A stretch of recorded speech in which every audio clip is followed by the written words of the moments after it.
I want to live here when I grow up. Hardly anyone knows about this place. It's so sacred. They say a church was built here in the 12th century. It was destroyed in the 1930s. People constantly chose this place to pray, and by doing so they created an atmosphere of holiness. You can't commit a sin here, even if you want to. I didn't want to come here. What island? What would I do there? But I came and stayed. The island changes everyone, little by little. It's in the lake and in the sea of life.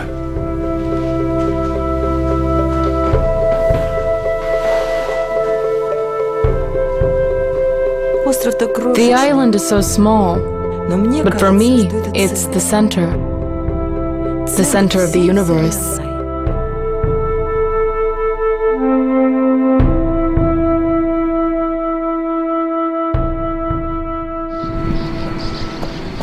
In summer, I go to the island by motorboat. In winter, when Lake Kubinskaya freezes over, I go there by car from the town of Vologda. I also skied there, or went on foot. The island isn't very far from the lakeside, about 12 kilometers. I've become so used to this route. It's the way home. The first time was long ago. So long ago, but it feels like yesterday. It was 1972. I got married to Alexander. He said that we would go to Spasso-Kamenny Island for a honeymoon. We went there by boat. The lake was perfectly calm. And then I saw something incredible, something hanging in the air. It was a miracle, a real miracle. The bell tower was almost completely destroyed. The island was overgrown with raspberries and stinging nettle. We didn't have a lot of things with us, just a one-person canvas tent, a blanket, a couple of jackets, 2 mugs, 2 spoons, and a teapot. That's all we had, but it didn't matter to me. It was about something else. It was all about Alexander. All that he said and did, I can't quite remember. I wasn't listening, I just watched him.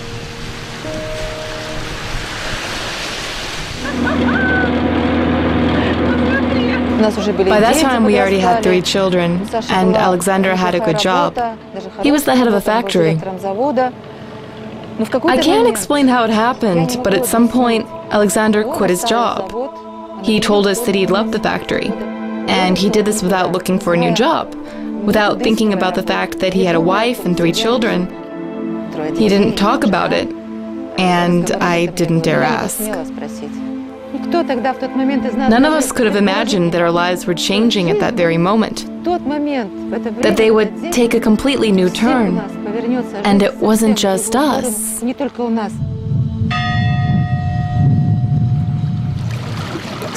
A monastery was founded on the island in the 13th century. After the revolution in the 20th century, the monastery was closed and the cathedral was blown up. The island grew desolate. No one but fishermen and hunters came here to spend the night and have a drink by the fire, leaving trash and campfires all around. It was like that until the 90s, when 2 people decided to restore the monastery. It's interesting to note that this monastery wasn't founded by a monk, but by a Russian prince. And it was brought back to life not by monks or priests, but by regular people. There were 2 Alexanders, Alexander Asafov, an architect, and Alexander Pligin, an engineer. They met in the winter of 1991. Late one evening, I opened the door of our house to find 2 slightly drunk men on the porch. They were radiant with happiness and told me, "Nadezhda, we're going to restore the Spass Monastery." They spent the whole night discussing everything. To be honest, there was nothing there to restore.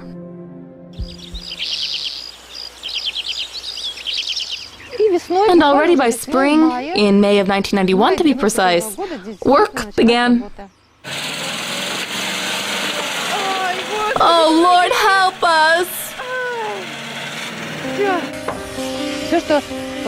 Everything that God gave me, I received through Alexander. At first, he told me to keep a diary of the island. Then, at one point, he brought a camera and said, "Start filming." How long are you going to work on that? Until I put it where it's meant to be. It was like a childish curiosity full of adventure and delight. We were the first kids to land on the island. Our job was to guard the building materials.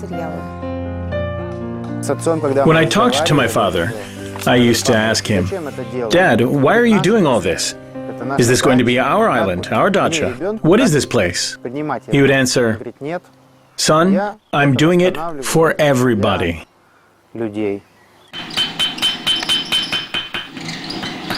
We're making nails to attach stars to the cupola. I accompanied my father when people visited the island. I remember tourists asking my father, "Alexander, how long do you think it will take you to restore the monastery?" Once he grabbed my shoulder and said, "I think my children will have to continue this work."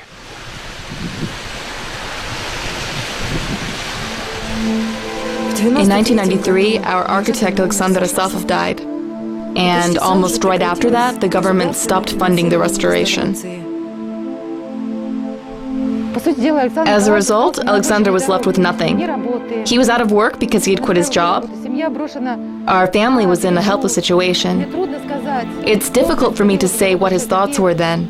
I couldn't really say how he felt about having to make this decision, to stay or to leave. On the surface, he was calm and peaceful.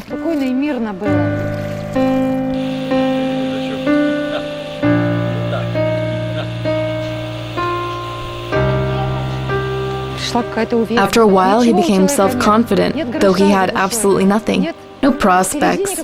But he grew serene and steady and friendly. He became the owner of the island, its guardian.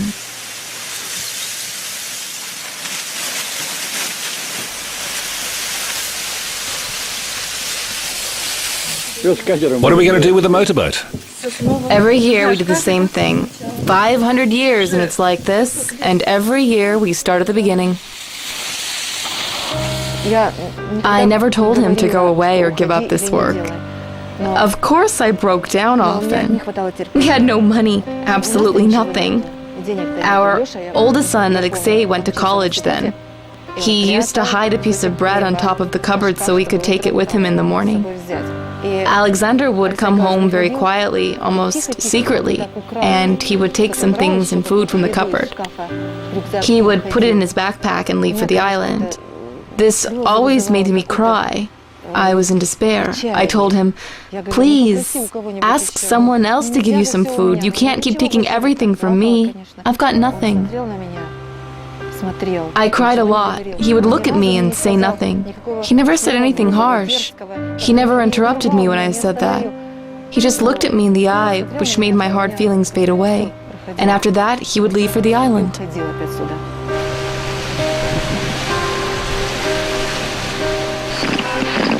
Spasso-Kamenny Island, Spasso-Kamenny Island. Near Vologda City on Kubinskaya Lake. Pavel, over. Do you live on the island or did you visit it? Alexander, over. No, we're working here.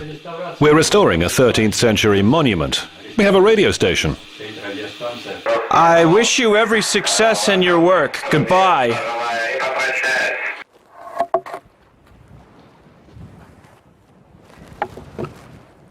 Alexander was a great worker and a real man of the house. He told us to always make use of each trip. Once you go to the island, take a piece of board, a branch, a brick, or a stone. It doesn't matter what. Everything will come in handy. The more I worked, the easier it became. It's amazing. When we started this, I was much younger. It was 20 years ago. But it was very hard and difficult. I was really exhausted. Crossing the lake in winter was very tiresome. You had to walk on the snow. Alexander, you're gonna get soaked. Careful, Alexander. What is that? It's freezing in there. Oh, it's over. In his final years, Alexander began to have heart problems. He grew physically weak and he took me to the island to help him shift machinery or something. But I couldn't help that much. What kind of helper could I be? It happened several days before his death. He was already at the hospital and he was so weak. He couldn't smile or talk. He told me, "Don't give the island to anyone." After that, he died.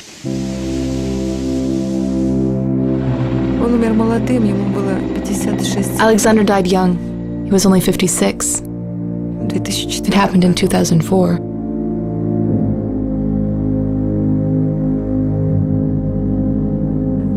He was buried right here, on the island, near the chapel.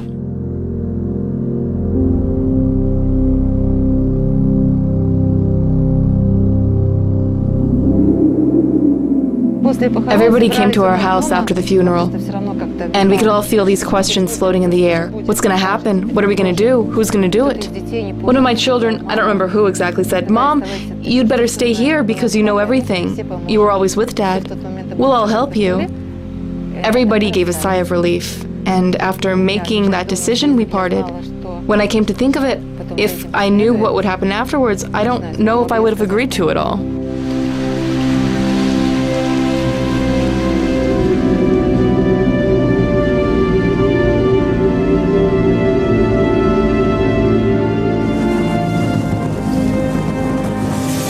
I've never seen anything like this before.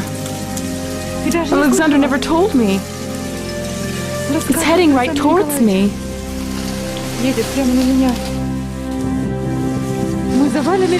it going to cover the house? The wind is very strong. That's it. I'm moving. It's too frightening to stand here. It's so quiet here. At your place, Alexander. It suddenly stopped. Now it's moving in another direction. The fortress of ice has grown in just 1 hour, and it's only the beginning. What's gonna happen? What are we in for?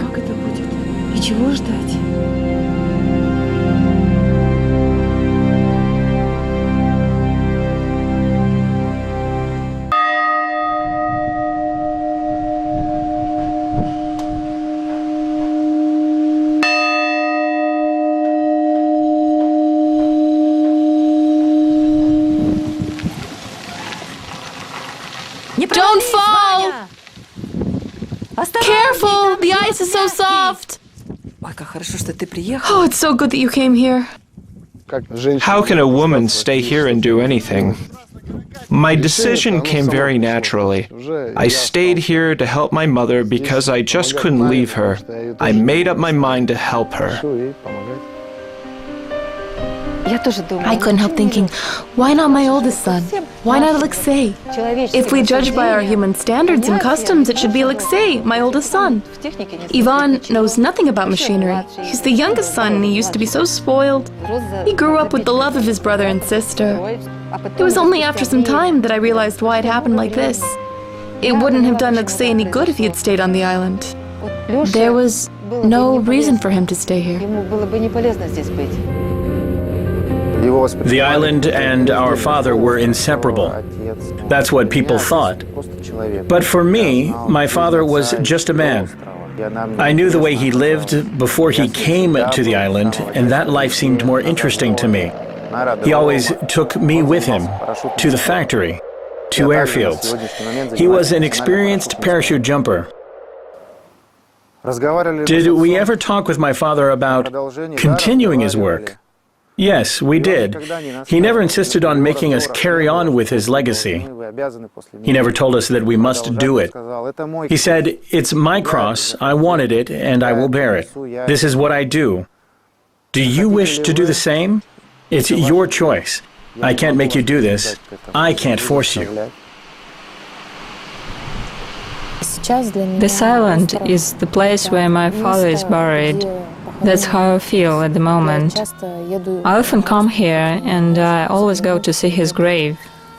I was 28 when my father died. I already had a family of my own, and I had children. My brother Alexei and I, we already had a business, a company in the city of Vologda. We asked our little brother Ivan to take father's place and support our mother. I think I just didn't understand it at first. They all used to talk of the importance of the family, meaning that everybody should stay on the island. But it ended up being just my mother and me. I took offense at that for a while, but everything goes away. Especially in a sacred place like this. I don't make so much trouble about that anymore. Fate put everybody in the right place, and we move along. Everyone has his own way. Today I went to the grave with Ivan. It crossed my mind that nobody needs the island. This means we should continue our work. Ivan has been so thoughtful lately, even sad, I would say. What can we do? We have to bear it. A man's soul progresses in sorrow just like steel is tempered in fire. Something bad happened to Ivan's family, and I made up my mind to support him. I just told Ivan that I would be with him on the island and I would help him. We had another friend with us, but he's dead now, unfortunately. Initially, the three of us started this work. We started with the bell tower. We had to do at least something simply to prevent it from collapsing. We succeeded in doing that, but you don't stop halfway when you've already started something. So we carried on. If we had done the bell tower, why not work on the refectory? That's how everything takes its course. Naturally, things are taking care of themselves. This year we have to put arches under the cupolas with crosses on them. That will be on the second floor. And we also have to do the windows. Next year we'll finish construction. We'll build it up to the roof. Sometimes I look at the work that's been done so far and I can't believe that we did it ourselves. Something changes in your mind. Some wall before your eyes just falls down and you stand there, you can't help thinking, why am I doing this? What for? Maybe it's all in vain. Perhaps someone else should do it. It becomes even worse when someone says something like this. You know, guys, you'll never finish this reconstruction, ever. Yeah, guys, thanks for the support. It's very pleasing. Thanks for your encouragement. Why? So many people have visited the island so far. Every year hundreds of people come here. It's been like this for several years. Perhaps we do give people some kind of hope. This is the fourth time I've come to the island. Both my body and soul get rest here. I get so fed up with life in Moscow. And here, even though it's physical work, it's so very pleasant. It's good they don't sell beer and there are no temptations here. You don't regret it. Back in Moscow, when you come back home exhausted after work, you'll certainly get drunk on a Friday.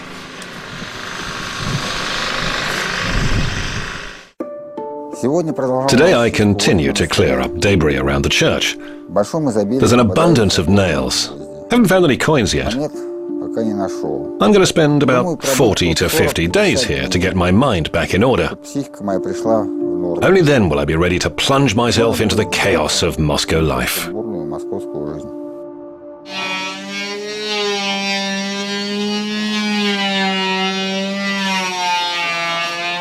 I'm making doors that will be used in the refectory. I've worked at factories, I sold computers. I can't say what I haven't done. I worked as a bartender once, but this experience is so special because in here you don't work for yourself.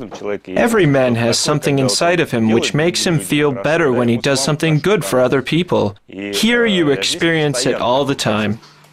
I came here on the invitation of Sergei, whom I'd known for 8 years. I was really depressed after a tough divorce. Sergei invited me to the island to get some rest and calm down.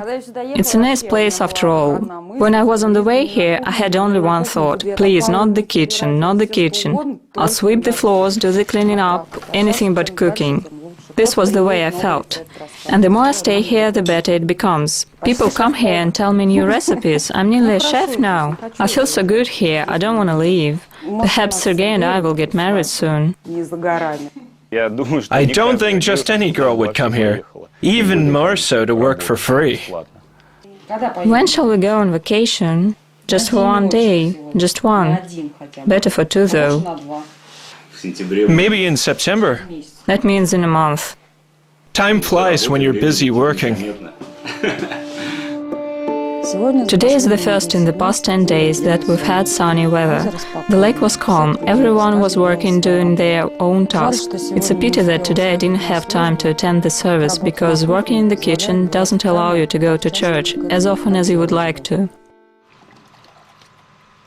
I was worried about cooking, preparing the firewood, bringing water. I had to do everything, including tourist excursions and ringing the bells, everything at the same time. Now all the duties are distributed among the many assistants I have here. There aren't too many people, but they're all so good. Sometimes I have to work too, of course.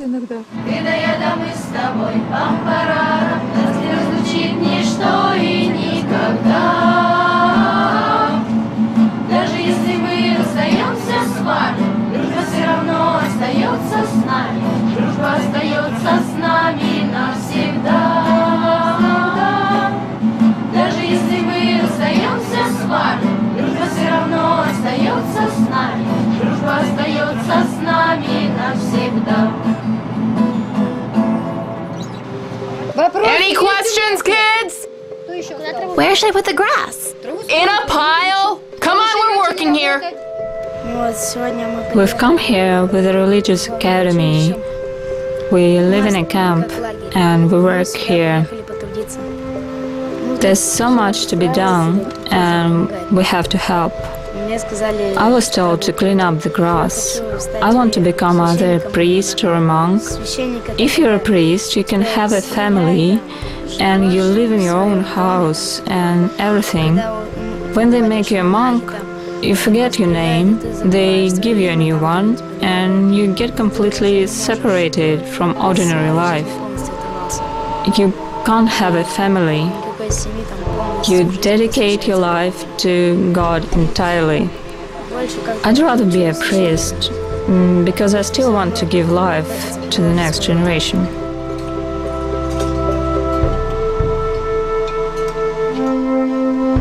I'm the only monk here for the time being. I live in a small wooden house on the island. We first came here in 1997, when the restoration process was only just beginning.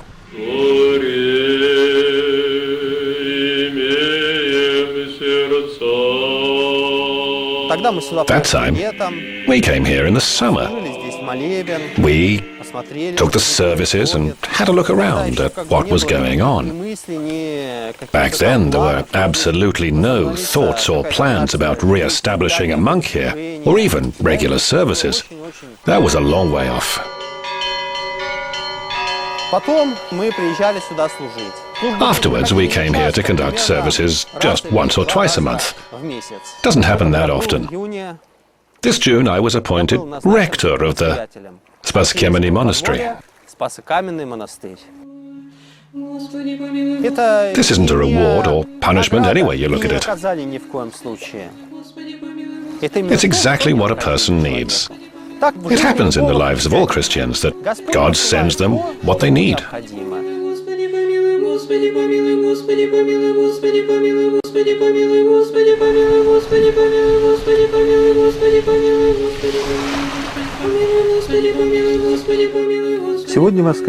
It's Sunday today. We held the Divine Liturgy. The church is very small. I'd say it's tiny. With God's help, I hope we'll be able to reconstruct the Transfiguration Cathedral. We'll have more room then.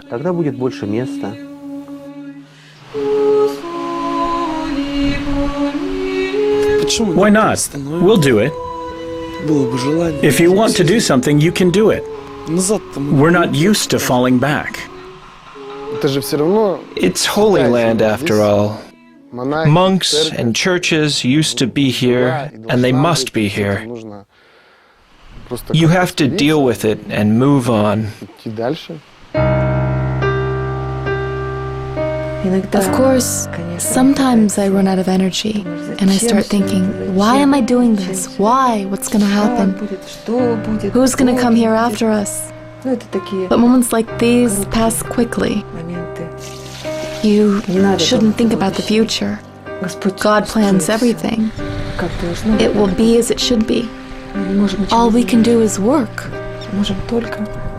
to save our souls. Our stonemasons got up early and they caught some fish for soup. There's enough for everyone.